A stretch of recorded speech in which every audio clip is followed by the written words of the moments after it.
Los castillos más bellos de Francia se encuentran en el apacible Valle del Loira, que la UNESCO declaró Patrimonio Mundial en el año 2000. Aquí los reyes y los nobles de la corte renacentista construyeron sus lujosas residencias.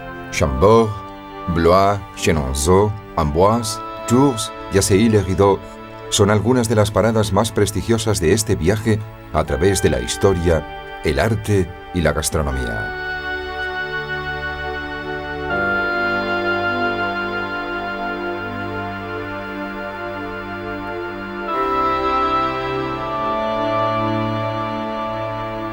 París, el Sena, la Torre Eiffel, el Louvre. Un antiguo refrán dice: alrededor de París está Francia, refiriéndose a que lo más preciado de Francia lo encontramos en París: el poder, la belleza, la elegancia. No obstante, desde hace algunos siglos, todo lo que era importante para Francia se trasladó al campo y permaneció allí durante 1 siglo y medio.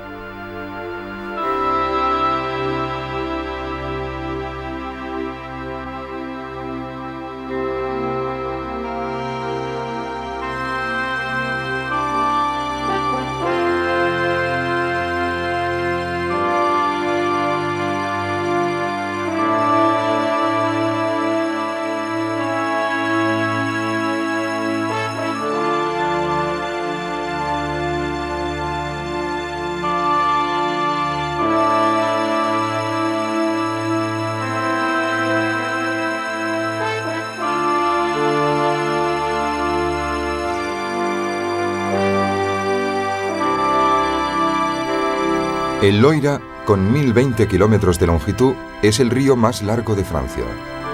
Nace en el sur del Macizo Central y desemboca en las aguas del Océano Atlántico.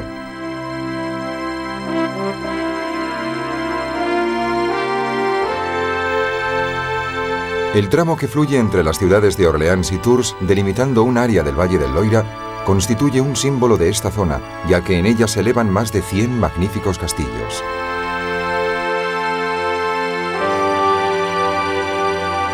El paisaje agradable, el clima suave y las cosechas abundantes atrajeron en un primer momento a los nobles parisinos hasta este valle. Más tarde, la guerra de 1339, la peste surgida en 1358 y finalmente el incendio de París de 1418 provocaron un verdadero éxodo de una ciudad imposible de habitar.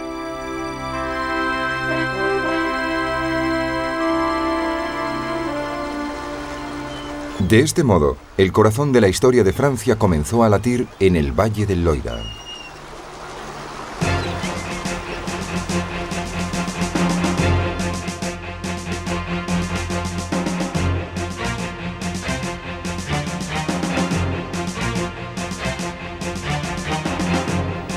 El Loira es uno de los pocos ríos de Europa que se ha conservado virgen, casi intacto. Este curso de agua atraviesa bosques y lagos que poseen una flora y una fauna muy especiales, conservadas intactas gracias a que se han convertido en reserva natural. Inmersos en este paisaje de fábula, entallados como gemas, los castillos de la época renacentista surcan el horizonte, llenando de admiración a quien tiene el placer de acariciarlos con la mirada. La élite de la nobleza originó la colonización del valle. Después, el rey Carlos VII y su corte se establecieron en este lugar de forma permanente. Aunque sin acontecimientos trágicos, no fue una colonización cruel, sino un proceso de urbanización que en el puente entre 2 siglos, el XV y el XVI, provocó la transformación de un paisaje que ya de por sí contaba con una gran belleza natural. Se le añadieron construcciones temerarias, imponentes y amenazantes, todas magníficas. Nos adentraremos en la historia para descubrir los lugares más significativos de este valle, sus castillos, los hombres que los crearon, las mujeres que muy a menudo decretaron sus destinos y los numerosos artistas del Renacimiento francés que los inmortalizaron, como Leonardo da Vinci, Benvenuto Cellini, Rosso Fiorentino o Primaticcio.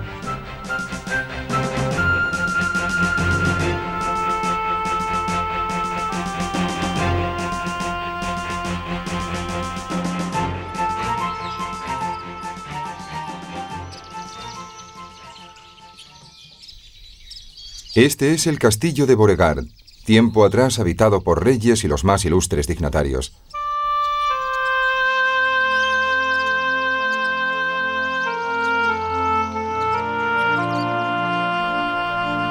En la parte central de la habitación, que cuenta con una doble galería con arcos abiertos en la planta baja, encontramos una colección de pinturas única en su género, que se llevó a cabo por deseo del secretario de Enrique II, Jean de Thiers. Esta sala suntuosa, construida en el siglo XVII, adornada con una refinada boiserie, está coronada por un techo espléndido con vigas decoradas y contiene más de 300 retratos a partir del primer soberano de los Valois hasta Luis XIII de Borbón.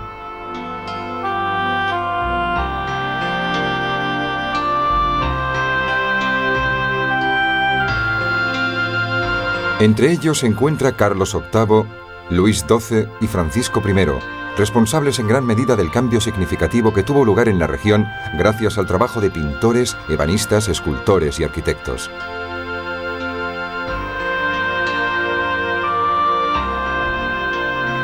Carlos VIII nació en el castillo de Amboise, que a modo de fortaleza domina la antigua ciudad homónima ya habitada por los celtas y por los romanos.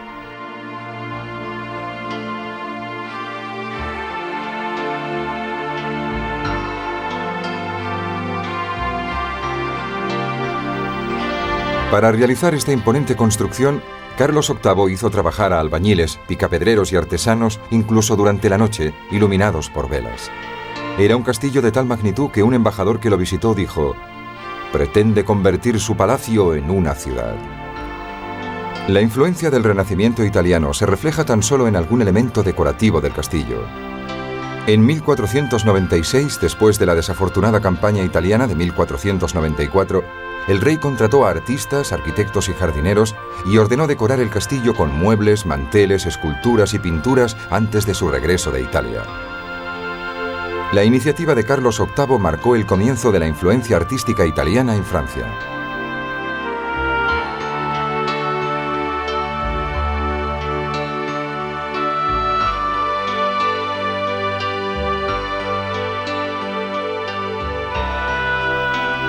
En el interior de esta ala, que se asoma al Loira y tiene arcadas con bóvedas de medio punto, encontramos un salón de 2 naves conocido como la Sala de Estados, con arcos de punto entero sostenidos por esbeltas columnas.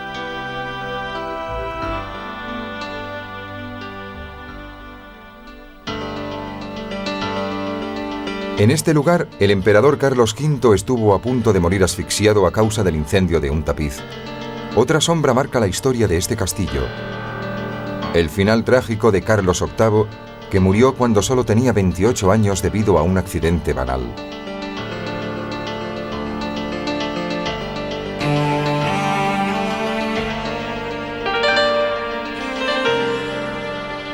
En el castillo encontramos también la capilla de San Huberto, de 3 naves, en cuyo interior se encuentra la tumba del genial Leonardo da Vinci.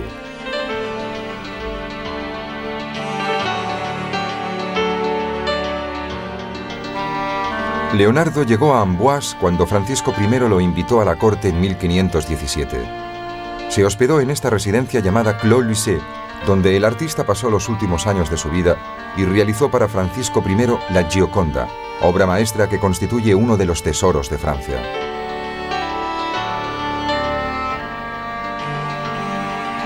Entre estas paredes, una vez anciano, sentenciaba a sus alumnos: «La experiencia nunca yerra, son nuestros juicios los que fallan».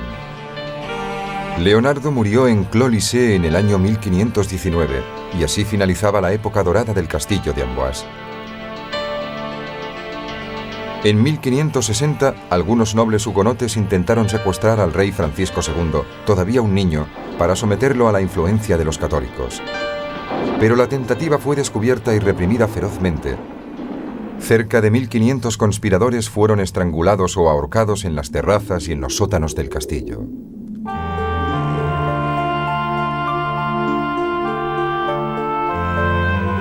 Volvemos al Loira para llegar hasta un afluente suyo, el Cher, donde se encuentra el castillo de Chenonceau, magistralmente construido sobre el río con 2 puentes que unen el edificio con la orilla y con unos jardines espléndidos de clara influencia italiana.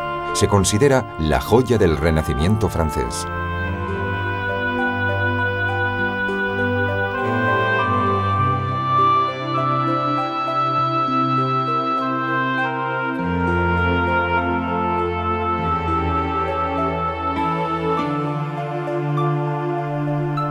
El paso de 3 mujeres por este lugar tuvo una gran influencia en la historia del castillo.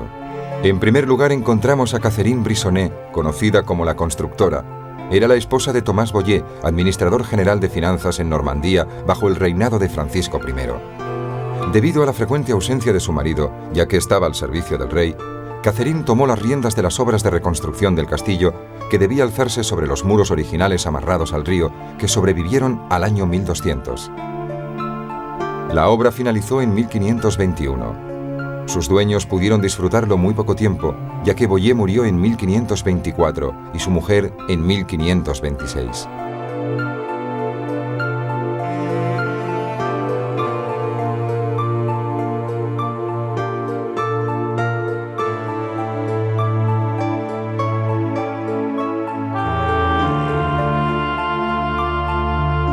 En 1547, Enrique II subió al trono y regaló el castillo a Diana de Poitiers, su favorita. Diana hizo construir el segundo puente que une el castillo con la orilla izquierda del Cher, con una abertura de arco mayor. También se deben a ella los jardines de influencia italiana con perfectas formas geométricas.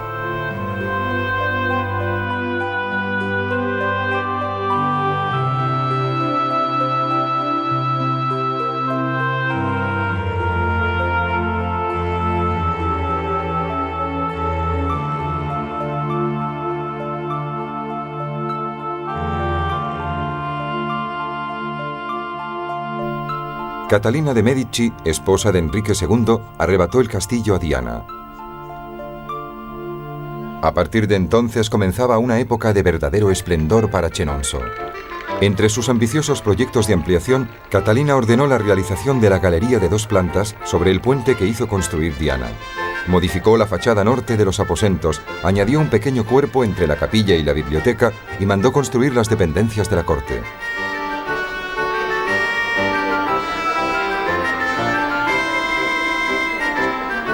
Las fiestas de Chenonceau se convirtieron en legendarias.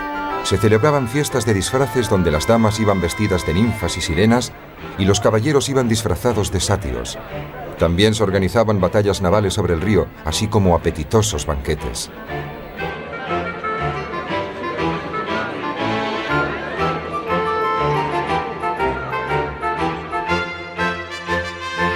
Las cocinas del castillo fueron reconstruidas en el siglo XIX. Se dice que Catalina de Medici, preocupada por la elegancia y los buenos modales, introdujo el uso del tenedor en Francia. También se comenta que la refinada cocina francesa estuvo influenciada por la cocina toscana del Renacimiento, que Caterina exportó más allá de los Alpes.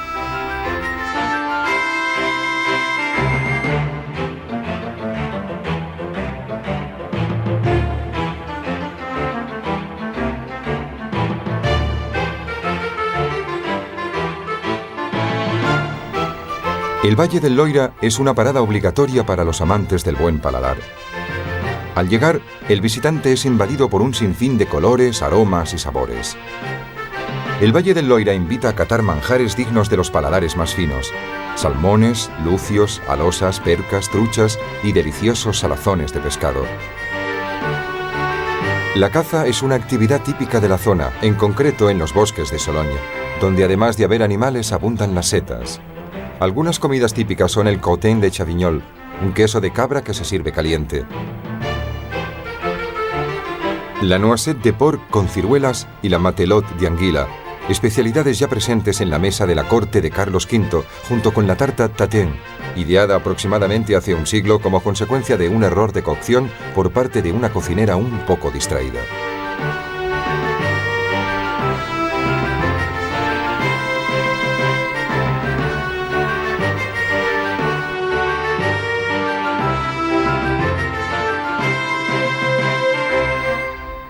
Sobre la colina que domina el río Indre, otro afluente del Loira, se encuentra Loches, una ciudad fortificada de origen medieval que actualmente parece adormecerse entre la frondosa vegetación. Por el castillo de Loches pasaron Ricardo Corazón de León y Juana de Arco, quien consiguió que Carlos VII partiera hacia Reims, donde fue coronado rey. Estas fueron sus palabras: «Gentil Delfín, me llaman la doncella de Orleans. El Rey de los cielos os comunica a través de mí que seréis consagrado y coronado en la ciudad de Reims, y que seréis lugarteniente del Rey de los cielos, el Rey de Francia. El castillo de Villandry, construido en las orillas del Loira en 1536, destaca por su particular estilo arquitectónico, caracterizado sobre todo por sus pabellones rectangulares que sustituyen las torres redondas.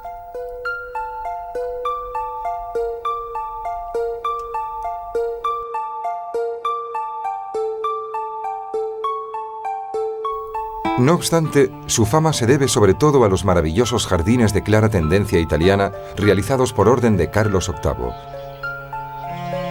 Don Pacello de Mercogliano, un gran artista más que un jardinero, se encargó de construir el jardín bajo las órdenes de Carlos VIII. Era una época de esplendor del arte de la jardinería en Italia. Para valorar el ingenio de Don Pacello es necesario visitar las 3 terrazas del castillo. En el nivel superior se construyó un jardín de agua con una bañera que alimenta los fosos.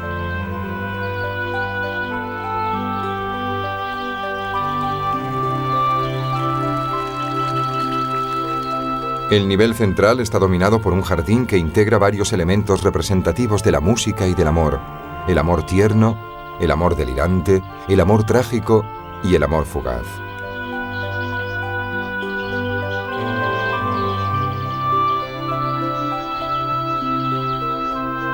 La cruz de Malta, la de Languedoc y la del País Vasco están dibujadas con césped.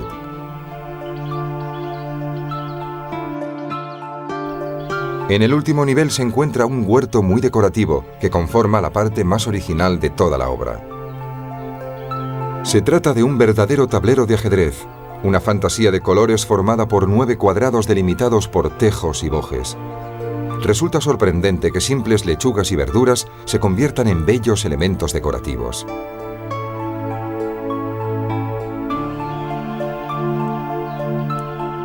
El castillo en sí, las fuentes, los canales, los puentes y las cascadas contribuyen a la configuración de este ambiente paradisíaco y fabuloso.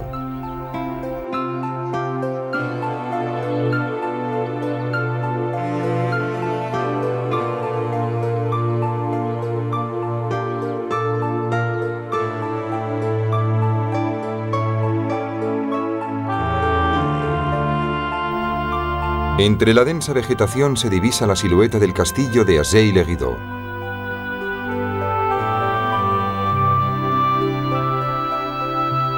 Se construyó a orillas del río Indre y es uno de los más bellos del Renacimiento.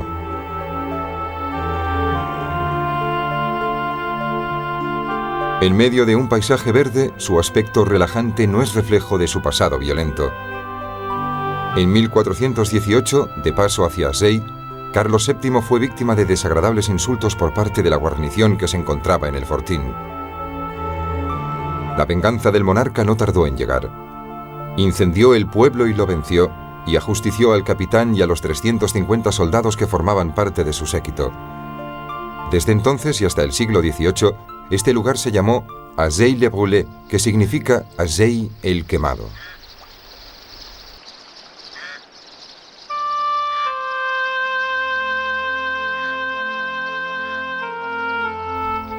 El castillo fue reconstruido varias veces a lo largo de los siglos siguientes.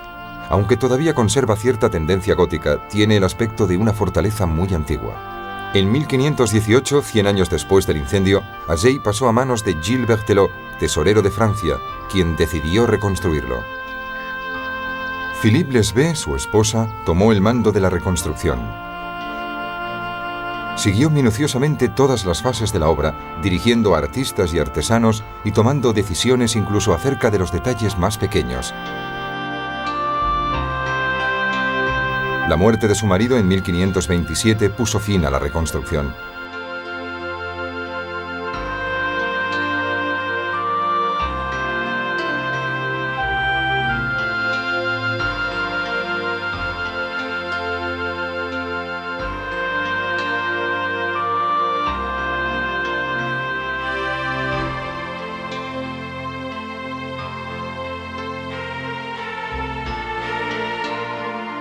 El castillo, que debía haber tenido 4 alas en ángulo recto, permaneció solo con 2.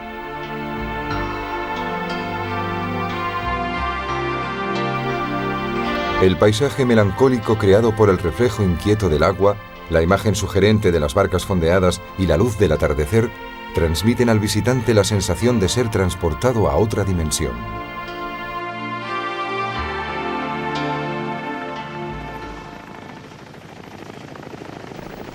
La calidad inmejorable del vino que se produce en la antigua provincia de Turenna, situada alrededor de Tours, convierte a quienes lo catan en amantes de este lugar, tal y como le sucedió al gran escritor Honoré de Balzac. No debierais preguntarme por qué estoy enamorado de Turenna. No se trata solamente del amor que nos inspira nuestro lugar natal, ni del amor que cualquiera en el desierto pudiera sentir al divisar un oasis. Se trata del amor de un artista por su arte. En Turenna se aprende a amar incluso al vino. La historia de este lugar se remonta hasta la época de los galos y es conocida internacionalmente.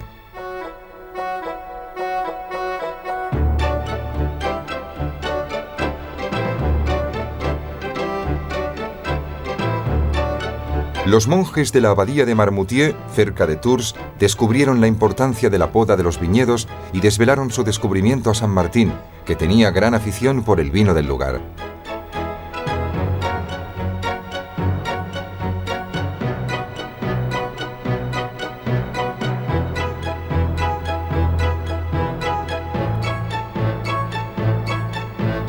Aquí se produce el vino blanco seco de Sancerre, fuerte y vibrante como un latigazo. Y el Vouvray, espumoso, diáfano, parece una cascada de perlas.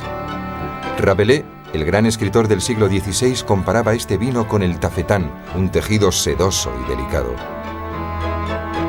En el valle del Loira se produce el Bourgueil, con un fuerte aroma de frambuesa, y el Chinon, que posee un delicado perfume de violeta.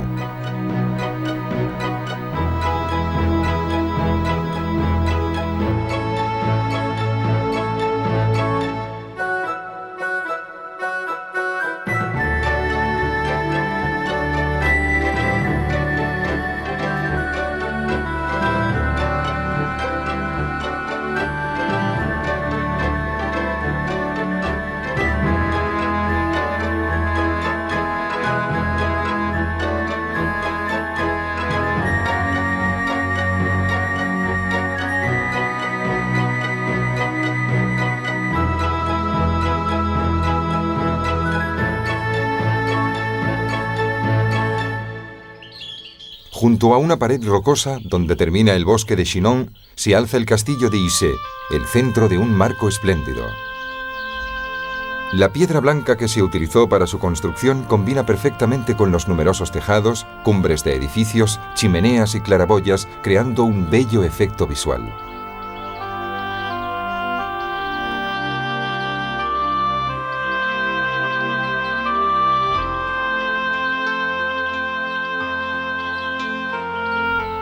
Según cuenta la leyenda, el escritor Charles Perrault, que vivió entre los siglos XVII y XVIII, se inspiró en Issé como escenario para su fábula La Bella Durmiente. En los sótanos de este castillo hay figuras de cera que representan la leyenda mencionada.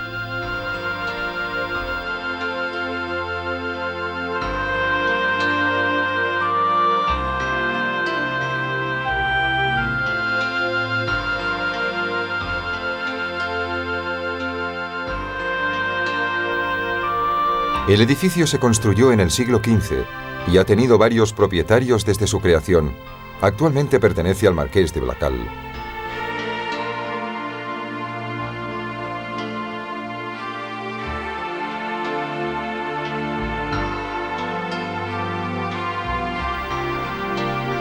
La elegancia de los muebles y la espléndida colección de armas orientales decoran el vestíbulo, y tapices flamencos adornan la gran galería del castillo.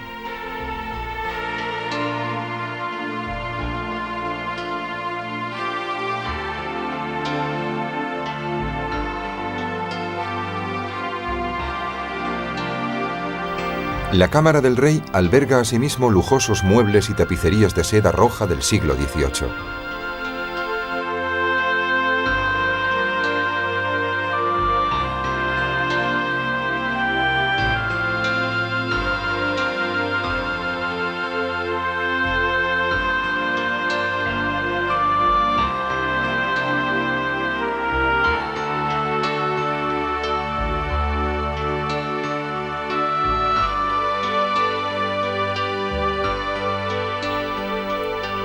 Tiempo atrás, los colores y la vegetación de los alrededores del castillo fueron en pleno mes de noviembre los propios del verano.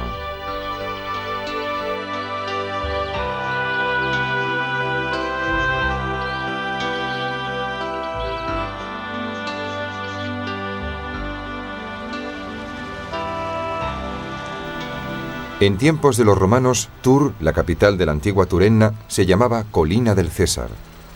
Antiguamente la ciudad se extendía sobre la llanura, en una superficie de más de 100 hectáreas, pero las invasiones bárbaras obligaron a sus habitantes a refugiarse en el interior de una gran cerca defensiva. Pero Tours es famosa por la leyenda de San Martín, que en el siglo IV se convirtió en el viudo más importante de la Galia. En las puertas de Amiens, cuando todavía era un soldado joven, partió su capa con la espada y entregó la mitad a un mendigo medio muerto de frío.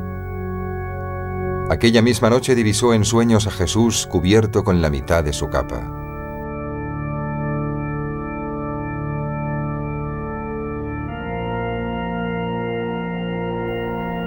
Aunque se trataba de un noviembre helado, sucedió un milagro. En los árboles despuntaron hojas verdes, salieron las flores y los pájaros comenzaron a cantar, dando vida al llamado Verano de San Martín.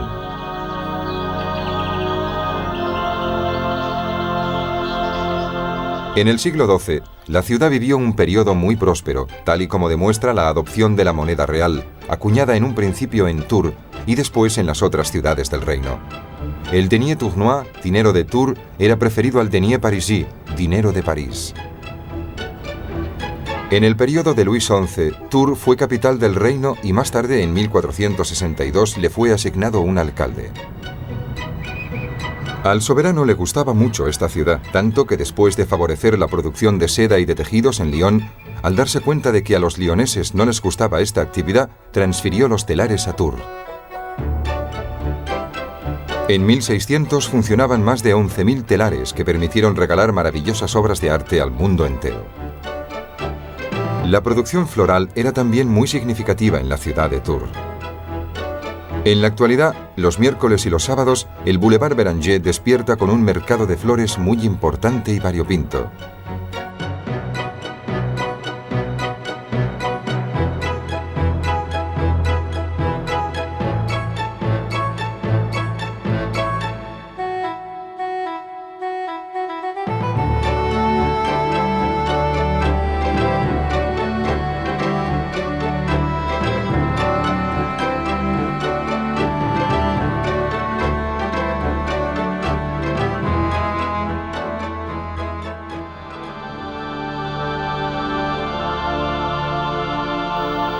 La Catedral de Saint-Gatien es la más espectacular de la región. Se empezó a construir en el siglo XIII y no se terminó hasta el siglo XVI. Incluye pues varios estilos, desde el gótico hasta el renacentista. Sin embargo, la fachada tiene un aspecto armonioso. Realizada en el siglo XV, presenta tímpanos, arquivoltas con guirnaldas y otros elementos decorativos, flanqueados por agujas y realzados con hojas en las puertas.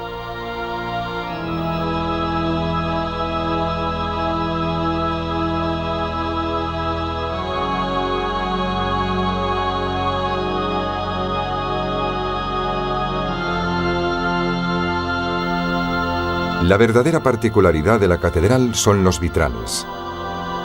El rosetón sur del crucero y el rosetón del norte pertenecen al siglo XIV. Los vitrales de la tercera capilla lateral sur y el rosetón de la nave de la iglesia son en cambio del siglo XV, mientras que los vitrales del coro, muy coloridos, son del siglo XIII.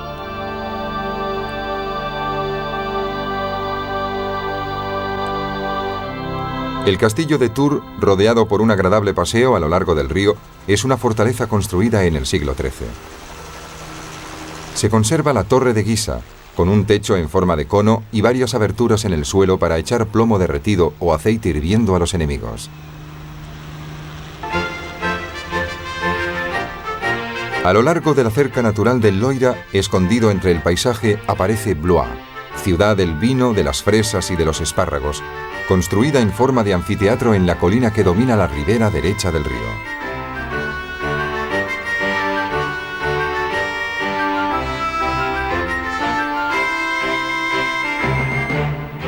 El castillo, que se alza imponentemente sobre la ciudad, tiene una historia muy larga, ligada a trágicos acontecimientos. Aunque es de origen medieval, gozó del máximo esplendor bajo el reinado de Luis XII, sucesor de Carlos VIII, coronado en 1498. Por deseo de Luis XII, Blois se convirtió en la residencia real, reemplazando Amboise, que hasta entonces había cumplido este papel. Francisco I también se trasladó a Blois y encargó al arquitecto Jacques Sourdot la construcción del ala sur, que llevaría su nombre.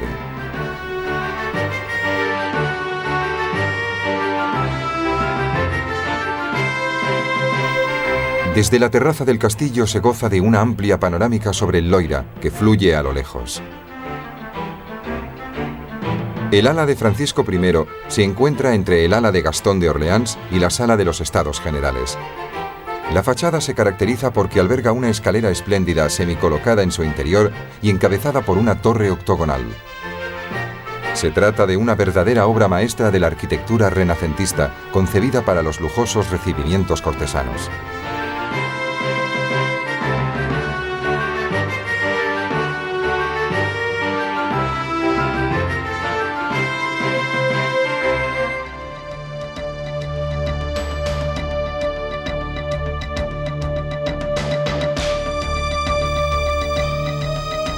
Los aposentos del ala de Francisco I, situados en el segundo piso, son famosos porque el 23 de diciembre de 1588, bajo las órdenes de Enrique III, 20 mercenarios masacraron al duque de Guisa, quien antes de morir consiguió acabar con 4 mercenarios y herir a otro. Enrique III, saliendo del tapiz del que se había escondido, se acercó al cadáver y dijo: «Dios mío, qué grande es. Parece más grande muerto que vivo». Después se dirigió a su madre, Catalina de Medici, y con voz trémula por la emoción le dijo: «Ya no me queda ningún compañero. El rey de París ha muerto». De este modo se deshizo de su mayor enemigo. Pero la réplica de Catalina resultó muy fría. «No quiera Dios que seáis un rey sin reino alguno», le dijo. Para acabar con su cometido, Enrique III ordenó al día siguiente el asesinato del cardenal de Lorena, hermano del duque. Demos un paso atrás y situémonos en la Edad Media, cuando esta zona todavía no había sufrido la colonización de los nobles y de los soberanos.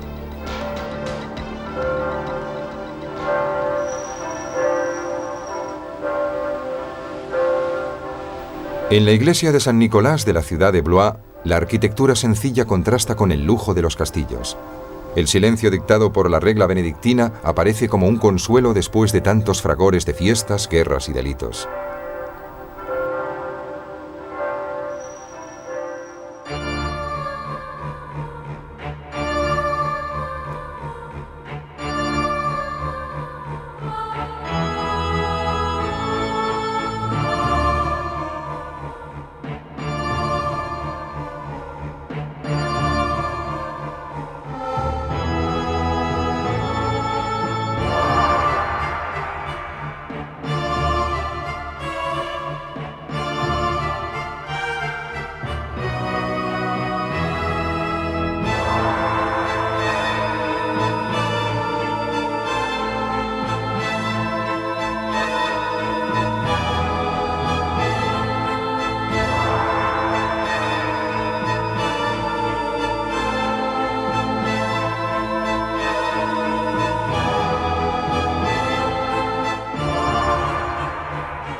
En el horizonte se dibuja una masa diáfana que poco a poco nos desvela su contorno.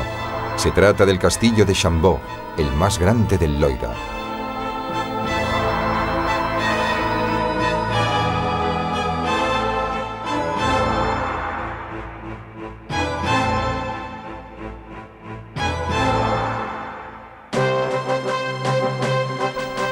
Imágenes de perfección y de armonía anticipan las formas geométricas de Versalles y son testimonio del apogeo del Renacimiento francés. No conocemos el nombre del arquitecto que creó esta obra magnífica, pero se sabe que Francisco I le pidió a Leonardo da Vinci que esbozara un proyecto. En este lugar, el rey Francisco I convirtió en realidad sus sueños de grandeza.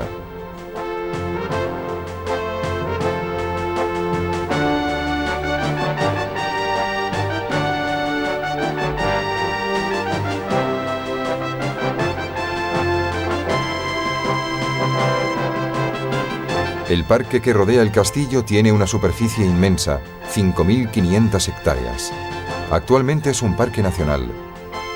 Antiguamente albergaba 300 halcones para la caza, deporte vinculado por excelencia a los caballeros. Hay 4 puntos recomendados para observar a los ciervos y jabalíes que viven en este parque.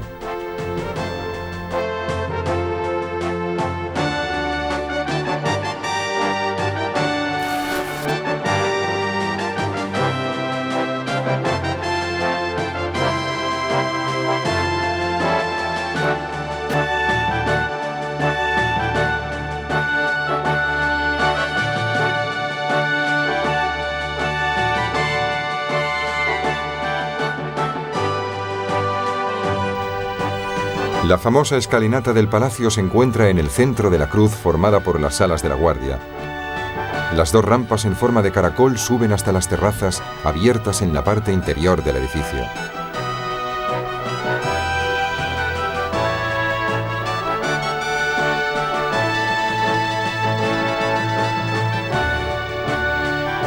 Las salas de la planta baja y del primer piso recuerdan las personalidades que han vivido en Chambord.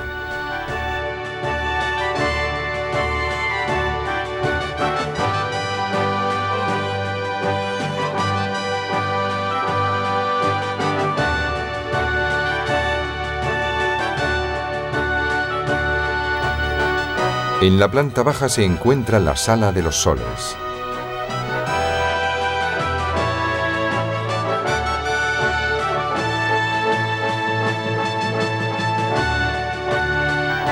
Y en el primer piso, en la torre norte de las paredes de la muralla, se hallan los aposentos de Francisco I. Su habitación es espléndida, con la cama de terciopelo y bordados de oro.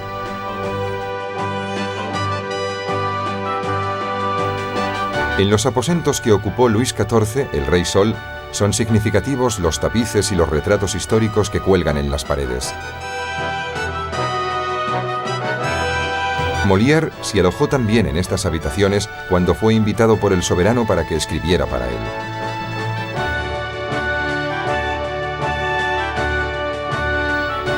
En el siglo XVIII, el castillo fue habitado por otro personaje un tanto excéntrico, el mariscal de Sajonia, Stanislao Leszczynski, un rey duro y despiadado que fue destronado de Polonia. Vivió aquí junto con una actriz llamada Favart, retenida tal vez en contra de su voluntad. El mariscal reconstruyó para ella el escenario utilizado por Molière. Dejó escrita una última voluntad para la ceremonia de su entierro. Mandó colocar 6 cañones en el patio de honor que se dispararon cada cuarto de hora durante 16 días. Se trata de otra de tantas extravagancias que poblaron este valle maravilloso en su viaje a lo largo de la historia, el arte y la vida cotidiana. Un lugar de Europa que permanecerá grabado en el corazón y en la mente de cada uno de sus visitantes.